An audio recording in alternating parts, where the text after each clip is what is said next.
What's good, ladies and gentlemen? Welcome to volume number 11 of Financial News of the Horrific and Parasitic. Now, I know in the last podcast number 148, I mentioned that I was going to give the outlook for 2021 next year. Not the financial outlook, but just what is going to be the next step in this agenda with the economic lockdowns being unconstitutionally enforced all around the world in reaction to the virus. But I'm going to delay that just for one or two more podcasts because I really didn't have time this week to record that podcast, and I didn't want to interrupt what is the norm for me every single Friday, which is the release of the financial news roundup of the week.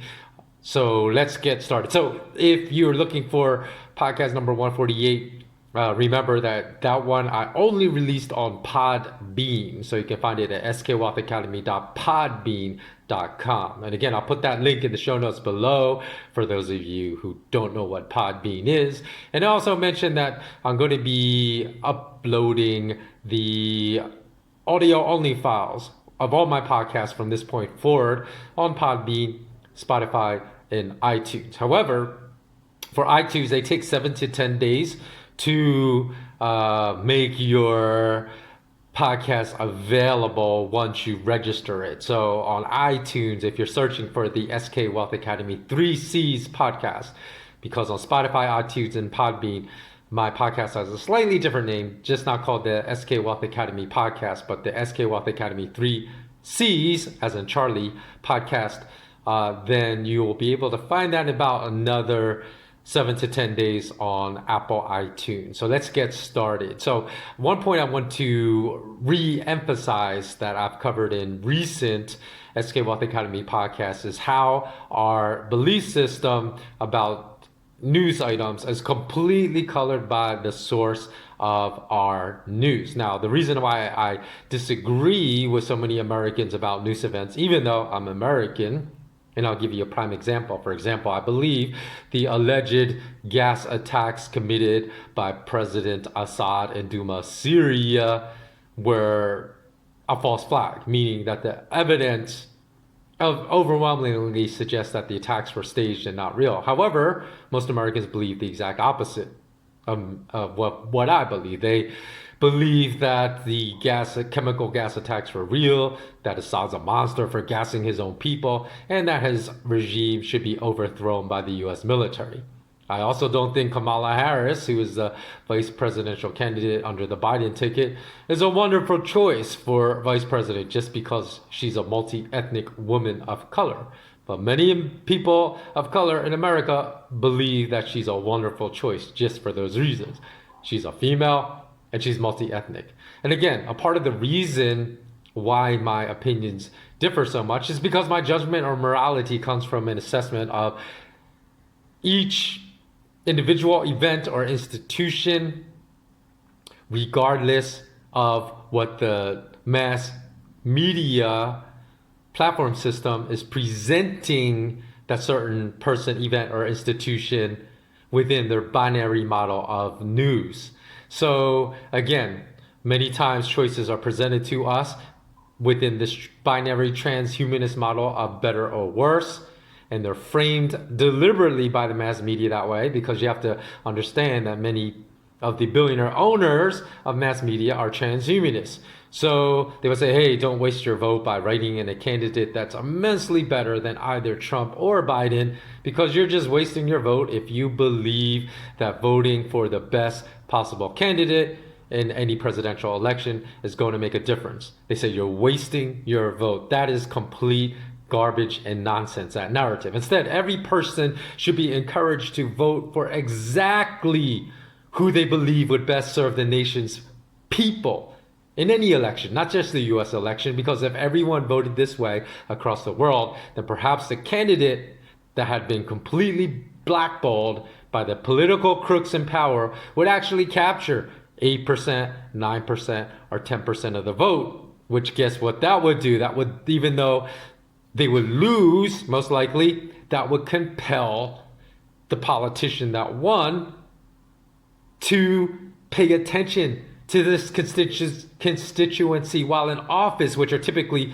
the poorest, the most voiceless, and the most powerless in society, because they would know that they would need their vote to be reelected. So by following your conscience, you will actually make real change, while those that continually over and over and over and over and over, and I'm sick of it, fall victim to the binary transhumanist model that the ruling class entombs the hive mind of society within. That does nothing but serve, nothing but make pawns out of powerful people in their power game, not recognizing, like pawns being played in a chess game, that they will be sacrificed and disposed of immediately after they have served their purpose to the ruling class, even as they fawn over their favorite members of the ruling class. So just because the rest of your peers may not be able to recognize the power of exercising your moral conscience, to always exercise the right choice, and not to fall into this false narrative that you're wasting a vote when you're following your moral conscience. Because they, not you, they are the ones too cowardly to follow their own moral conscience. And then they make the argument after they don't follow the moral conscience and fall victim to this binary transhumanism agenda of better or worse, that because the best candidate only won 2% of the vote, perhaps that margin was important and prevented their candidate from winning, then they will blame the people that exercise their moral conscience as the reason their candidate lost. Whereas if they just followed their moral conscience, then the best candidate, they still would have lost, but the best candidate may have captured, perhaps, like I said, 6, 7, 8, 9, 10% of the vote and forced real change within the political system. So those are too cowardly to exercise their moral conscience. You know what? I say F them. If they're too morally cowardly to understand that they are the problem, in trying to bully you into becoming an unthinking, amoral pod like them, then their accusation that you have wasted your vote, you have thrown away this election by voting for the best candidate, even though that candidate only pulled 2% of the vote, that responsibility falls squarely on their shoulders, not yours. Because no matter what, exercising your moral conscience and doing what you feel is best in any situation is never wrong. Is never wrong. Let me say that again. Okay, so the reason that we've had no president, MP, senator serve a constituency that they haven't served for the past 100 years is because people don't exercise their moral conscience. And that's real change that will never result from people serving this binary transhumanist agenda that well over 90% of people in the world serve today.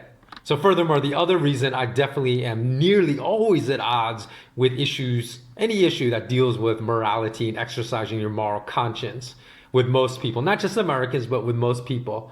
But specifically in America, I'll tell you, because for political news, studies have revealed almost all Americans source their news from either social media, and I'll go into their percentages, or either Fox, CNN, NPR, ABC, CBS, NBC, MSNBC, which is Bill Gates' network, if you've forgotten what the MS stands for, Microsoft, and the New York Times. So I've not read the New York Times, not listened to news from any of those channels in well over 15 years. So that's why my opinions always disagree with people that source their news from those channels, because I have never listened to any of those news platforms. And Republicans overwhelmingly stated their main source of political news was Fox News in America, while Democrats overwhelmingly stated their main source of news was MSNBC. I think it was well over 90% of Republicans and Democrats said their main source of news was Fox for Republicans and MSNBC for Democrats. And about 1 in 5 Americans, regardless of political affiliation, state that their main source of news is social media. Again, how often do I source news from social media? Never. That doesn't mean that I never look at news stories distributed on social media platforms, but when I do, I consider it as pure entertainment, not as reliable news, because I know every single popular social media platform in the world, like Facebook, Twitter, Google, YouTube, and IG, they're all owned by a cabal of people that have massive political agendas. So to believe that they are not censoring, not shadow banning news that doesn't fit their agenda is extremely naive. Now, the interesting thing about social media is that no one even questions why social media platforms and internet search engines that received an enormous amount of startup funding from intelligence agencies, the alphabet agencies, US military departments like Google and Facebook, both received millions and tens of millions of dollars of funding from US Defense Department, from the CIA, and they morphed from what was sold to us as pure entertainment platforms into a mindless platform, from a mindless platform in which we were just posting photos of our friends, showing people who gave a damn what we were eating for breakfast, into major sources of information today. For many people, for millions of people around the world. I'm going to answer this question in a second, why this transformation happened. So hold on, because it really wasn't a transformation. The fact that people state these platforms need to monitor and censor everyone that says something they don't agree with, or even anyone that says something outrageous that's not true, is a ridiculous statement. And if these platforms were all not wolves pretending to be sheep. Again, if they were all not wolves hiding behind sheep's clothing.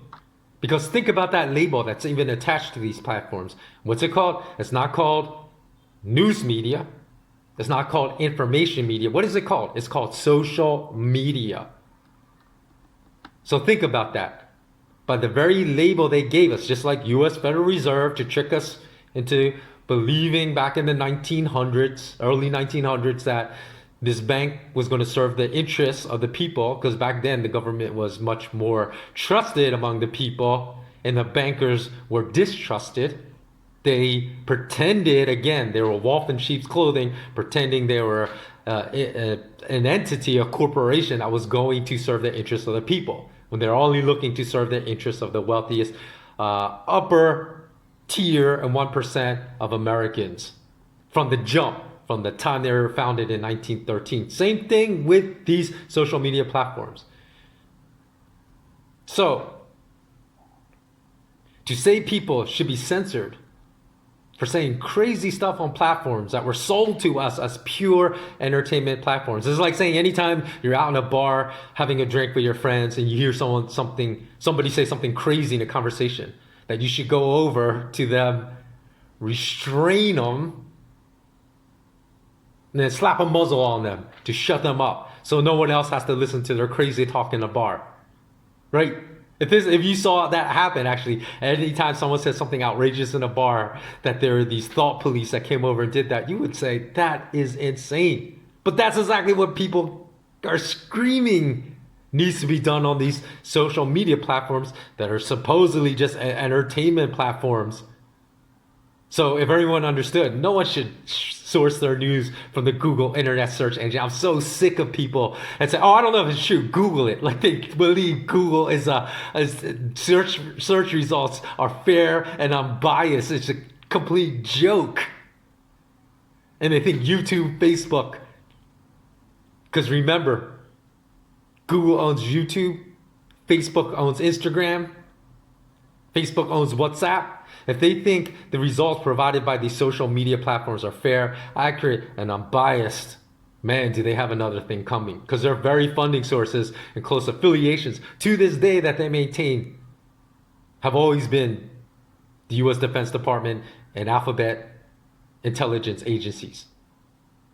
So to suggest that they were never intended to spy upon us, to shape and mold our opinions to fit the narratives of their owners is completely naive. Now, of course, we can't say just because Facebook's first round of funding was just $500,000, okay? And that came from PayPal and infamously famous vampire Peter Thiel, who loves parabiosis. And the second round of funding, though, from Facebook came from a venture capital firm. And that was, remember, Thiel only gave $500,000. The second round of funding was nearly $13 million. It came from a venture capital firm whose manager served on the board of In-Q-Tel, which was a corporation established by the CIA specifically to develop expertise in data mining technologies. Now, who has the most data in the world today? Facebook is one of the leading data mining harvesters.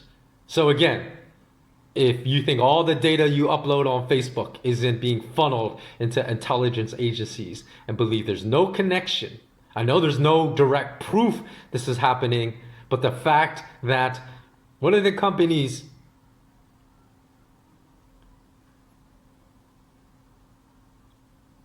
whose manager was responsible for a near $13 million second round of funding to help launch Facebook was on the board of In-Q-Tel, who targeted data mining technologies. It's completely naive to believe that the CIA had zero influence in the future direction of Facebook's data harvesting development. And would be completely naive to believe that they have zero influence today. And furthermore, there are dozens of photos of Mark Zuckerberg meeting with President Obama in the White House, and President Obama actually meeting with Zuckerberg at Facebook headquarters. There are dozens. You can go online on the internet, search about that. Think about this. What are the implications of this? Why is a social media platform CEO meeting or have met, because of course President Trump's in office, not President Obama, but at that time, why was a social media CEO meeting with the President of the United States so many times? If all he is about entertainment, is President Obama worried about how Facebook is going to influence what people eat for breakfast because of all the foodies posting photos of what they ate for breakfast? Or is he worried about the fitness gurus that are posting their routines on Facebook influencing fitness in a negative manner? Of course not. Of course not. He's meeting with Zuckerberg, or he met with Zuckerberg so many times. And these, remember, the photos that we can find online are just photos of their documented meetings. So how many more times did they meet in which their meetings were not documented in the form of photographs for public consumption?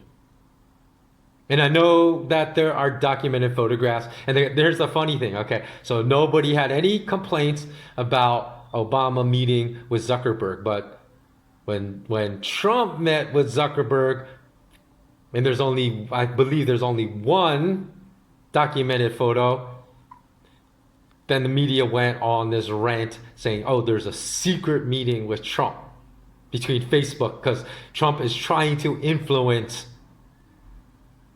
the news that would affect his re-election campaign through Zuckerberg. Of course he is. Of course he is. But so was Obama. So that's the whole thing about this binary believing, oh, Democrats are great, Republicans are bad. They both serve the same masters.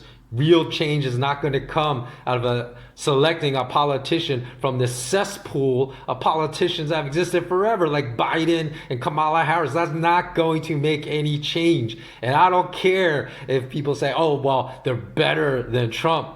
Better is not good enough. Better is not good enough. What is good enough is moral, courageous, honorable, ethical. Do I believe any of the candidates running for the U.S. presidency fit those terms this year? No. So your best choice is to exercise your moral conscience, even if that involves writing in a vote for someone that doesn't appear on the ballot. Now let's move on to Leon Black. Who was Leon Black? Those of you that have followed me for a long time know that when the whole Jeffrey Epstein scandal went down, when he was finally arrested, not the first time in 2008, but the second time, I said, I'm pretty confident that top global bankers were messing around on Jeffrey Epstein's pedophile island.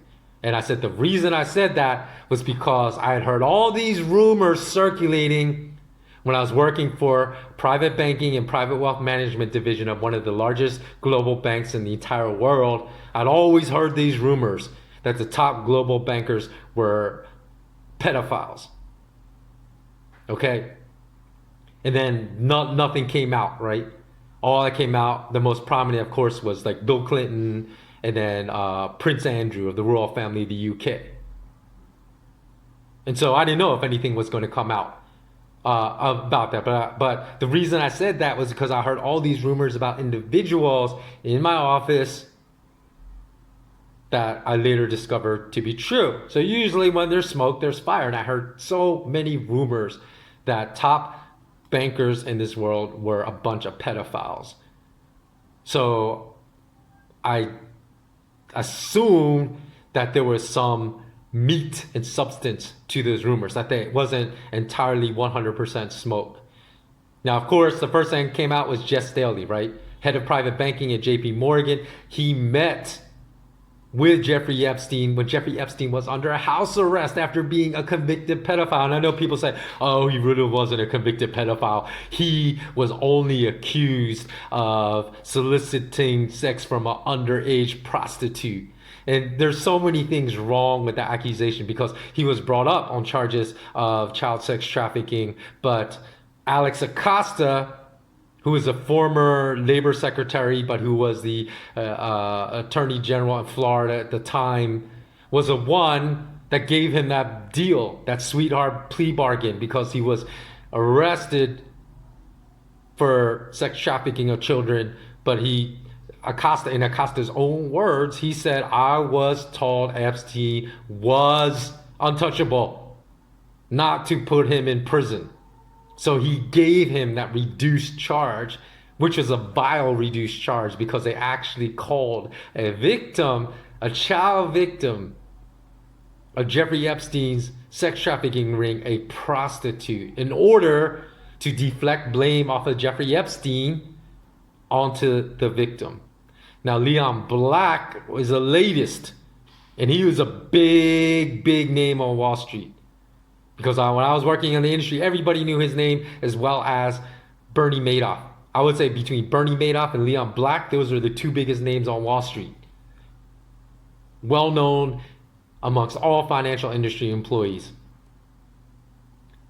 And he had just been discovered with numerous multi-million dollars, sometimes as much as $22 million at a time, transferring in the form of wires a cumulative amount over, I believe, between the years 2014 to 2018. They said a minimum of $50 million to Jeffrey Epstein, possibly as much as $75 million.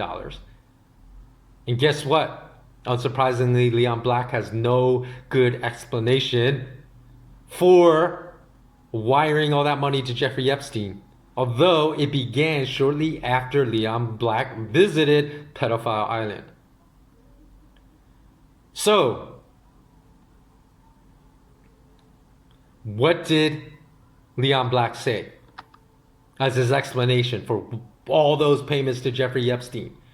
After, again, because remember, he's convicted on that lesser charge, reduced charge of solicitation of an underage prostitute, when it really should have been, like, everyone knew that he was let off the hook by that scumbag Alex Acosta, and that really, in the eyes of people that knew him, they said he was a known convicted pedophile at that point in time.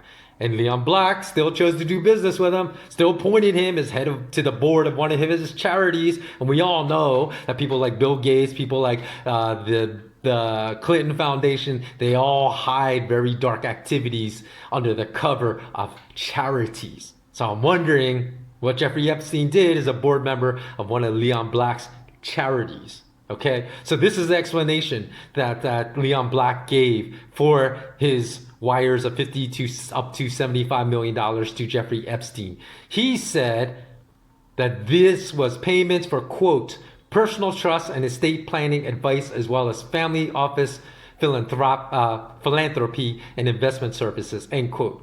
Even though there's been zero record of any trades, no one has known any trades Epstein ever made on behalf of his clients in the investment world, making Epstein the first person on Wall Street to allegedly manage hundreds of millions of dollars for billionaires with zero records of any trades. And also, he's the first trust and estate planning advisor that's a trusted advisor in this arena, apparently, in which he had no training. Now, when I told you I worked for the private wealth management division of one of the biggest global banks in the world, and I had to work with trust and estate planners all the time. And guess what? They require certification, special training in that field to be hired. Not only that, they always had to constantly update their education with continuing education, continuing professional education to become aware of the dynamic trust and estate planning tax laws that changed every single year.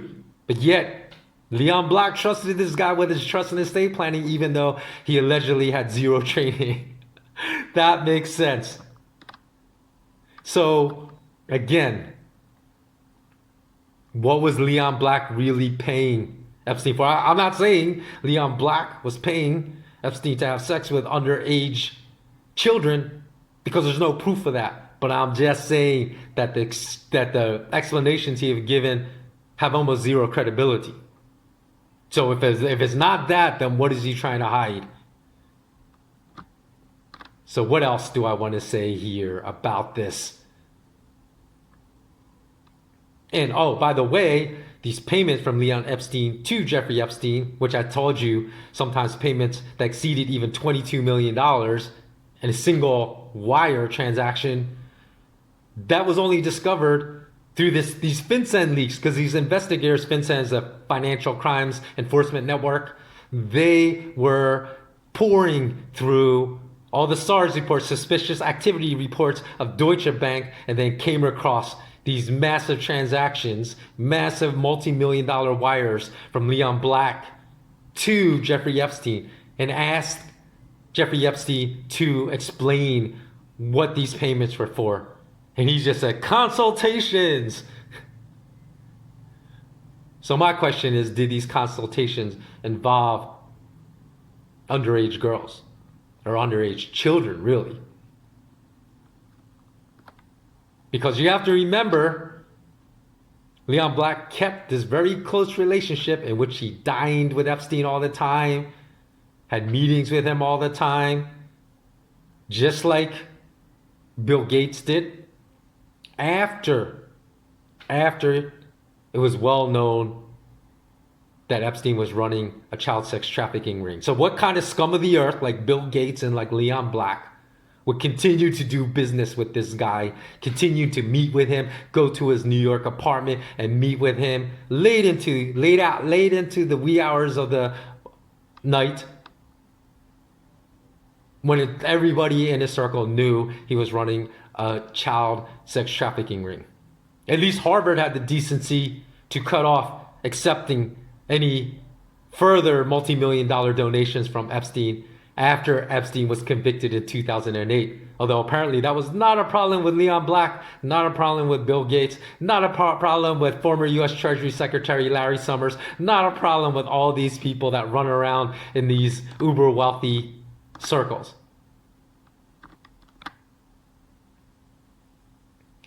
So for all intents and purposes, here's the most important point. Bill Gates, Jess Daly, Leon Black had zero moral problem with dealing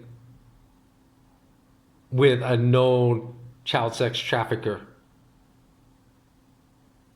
And only when these meetings came to public light did they then make any public rebukes of Jeffrey Epstein. Here's the other important point to consider, because This is what Black said too in his public statement. He said, quote, he never, quote, engaged in any wrongdoing or inappropriate conduct.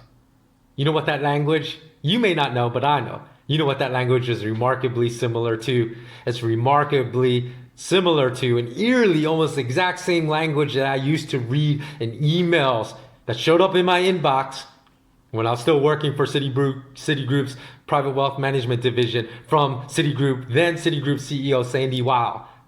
You know why Sandy Weil would send all the employees of the private wealth management division emails? He would send us emails to coach us in what to say, to profess plausible deniability of all the Citigroup banking crimes and criminal activities that were constantly garnering headlines back then. If our clients asked us about this rampant institutional criminal behavior, which, by the way, was the reason I became so disgusted and completely turned my back on that industry and walked away. So, as was the MO back then, judges never sentenced any criminal Citigroup banker to prison for their crimes. They only slapped the bankers on the wrist with a meaningless fine that wasn't even paid by the bankers, but paid from the treasury, from the corporate treasury, and did not even require the banker to admit in court guilt of their crimes. So that's why Sandy Weil could coach everyone to say, hey, we never admitted any wrongdoing, just like Leon Black has said. He said, quote, never engaged in any wrongdoing or inappropriate conduct, end quote. So that was exactly the words that Sandy Weil used. He said, never admit any wrongdoing if you're questioned about this, only that the issue hasn't been resolved. And we're now proceeding forward. We're not looking back as far as we're concerned, that those problems have been resolved. And this was the MO to avoid the perception that Citigroup bankers actually had done anything criminal. And so, think about it. It seems very, very, very suspicious that Leon Black has used nearly the exact same language that the Citigroup CEO was coaching everyone up that was an employee of the private wealth management division to use to deny criminal behavior Citigroup bankers. So it seemed very much to me, at least in my opinion, that someone coached Leon Black on what to say in response to these explosive revelations of his extremely close relationship with Jeffrey Epstein when Epstein was still alive. And by the way, Virgin Island District Attorney Denise George has subpoenaed Leon Black to appear in the courts to be questioned about exactly what he knew about Epstein's operations on Pedophile Island. So it'll be interesting to see what comes forth from that development. And finally, as more and more links of top bankers, as I said, the moment Epstein was arrested a second time, that was speculated that top bankers were going to come out that were linked to Epstein's child sex trafficking ring. I wonder if the theories about who really killed him in prison will shift away from the Clinton, because the two most popular conspiracy theories, right, is that the Clintons had something to do with it, because Bill Clinton was on the manifest flying to Pedophile Island, they said 20 some plus times, or that it was MI6 that murdered Epstein on behalf of protecting Prince Andrew of the UK royal family, right? So those were the ones we've all heard, right? Because nobody believes that Jeffrey Epstein committed suicide while in jail awaiting his prison sentence.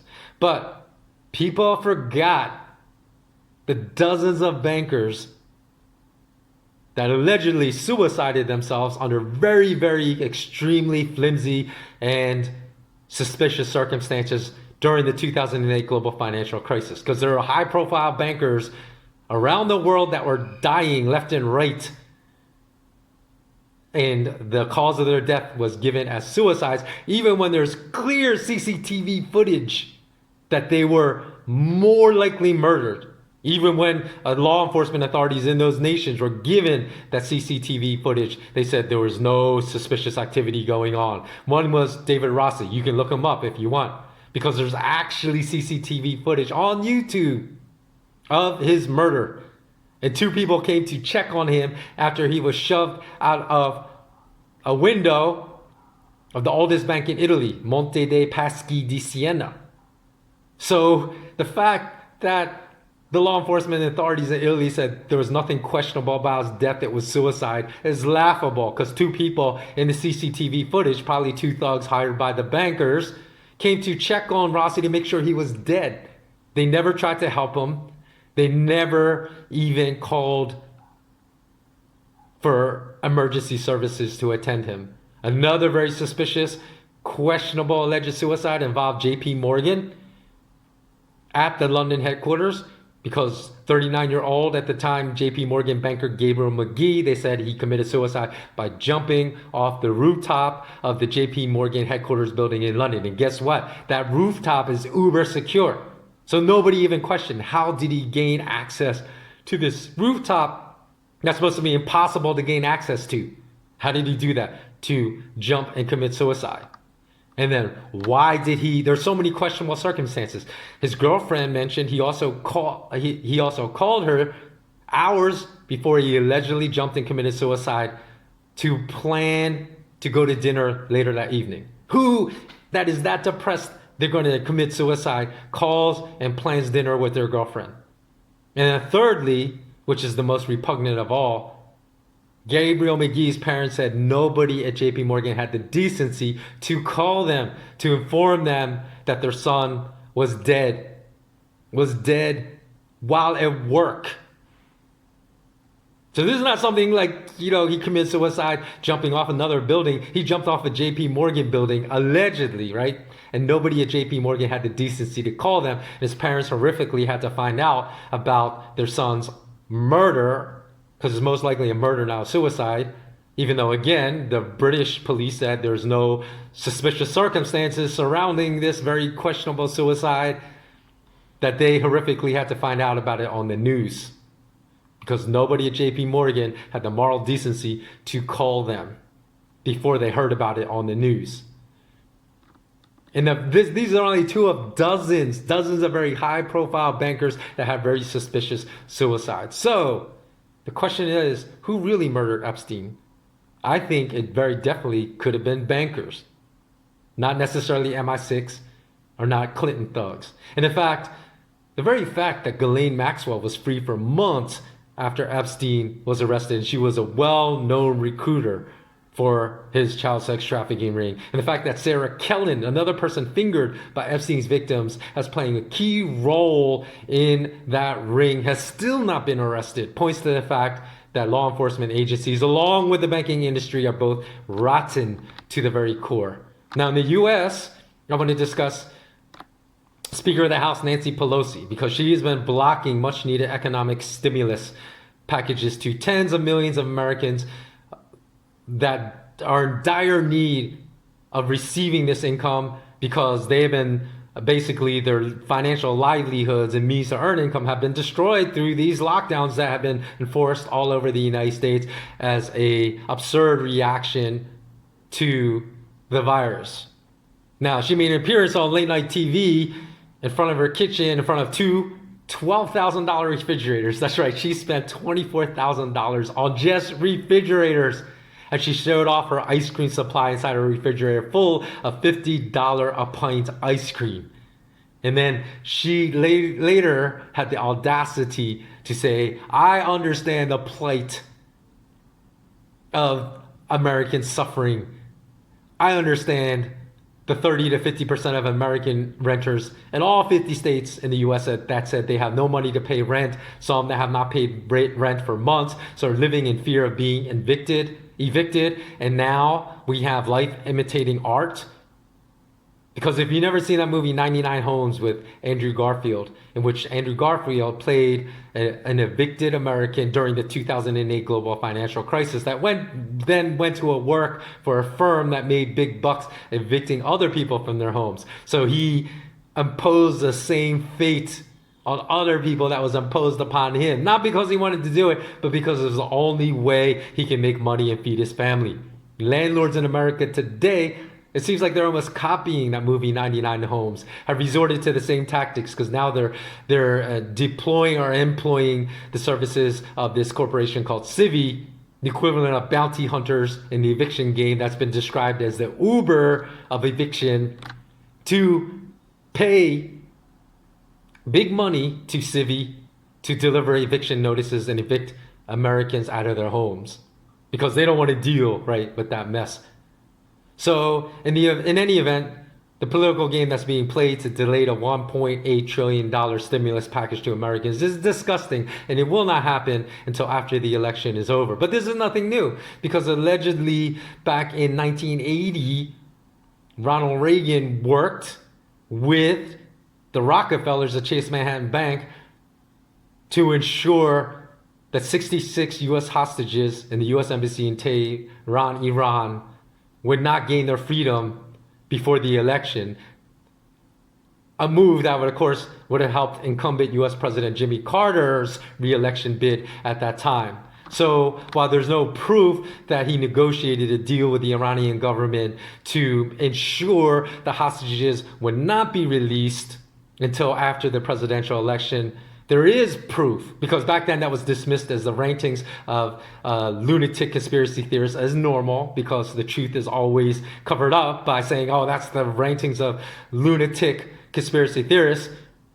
But documents were later released, I believe at least a decade later, I think it was sometime around 1990, that confirmed that U.S. banker David Rockefeller's Chase Manhattan Bank worked with Ronald Reagan to thwart, they did everything they could do to thwart the release of the 66 U.S. hostages before the election. So while that doesn't prove they had some kind of deal, secret deal negotiated with the Iranian government to delay the release, it's still as morally repugnant for all kinds of reasons. You know, because he was working to prevent U.S. hostages from being released. So the fact that opposition parties will work against any kind of directive that benefits the citizens of a nation, because these are U.S. citizens being held hostage, they said, no, let's try to do everything we can in our power to stop that from happening due to political reasons. Until we're elected and get in power, then we can ensure that we won't stop thwarting that. They'll be released. They'll make us look like the good guys. So that's exactly what's wrong with the political system today. Because opposition parties will always work against any kind of directive that benefits the citizens of a nation prior to any presidential or prime minister election. Due to the goodwill, anything good the incumbent person is trying to do will bestow upon the incumbent and give them an edge. So just like people that falsely believe central bankers don't serve the best interests of the richest 0.1% of the people in that nation, but serve the interests of all citizens, for some inexplicable reason, many people still believe that whoever is selected by bankers to become the next president or prime minister will serve them instead of the banking class, the upper tier of the corporate class, and the 0.1%. So to out-of-touch politicians like Pelosi, because she's certainly out of touch, is not to say Trump is not out of touch, because he's certainly out of touch as well, because of all his rantings about how great the economy is, with 40 million Americans still on the verge of eviction and becoming homeless because of the COVID lockdowns, and because of payments that should not have been made yesterday, but should have been made months ago. If the state is not going to allow people to work, they should pay 100% of their pre-lockdown income. Not a fraction, not a single $1,200 payment. They should pay 100% of the pre-lockdown income. And anything less than that should be unacceptable. Because when bankers need trillions of dollars to bail out their liquidity crisis at the end of 2019, something that's still going on, central bankers decide to provide hundreds of billions of dollars of liquidity every single day in the overnight repo markets. That amounted to trillions of dollars every single month. That has not stopped since November of 2019.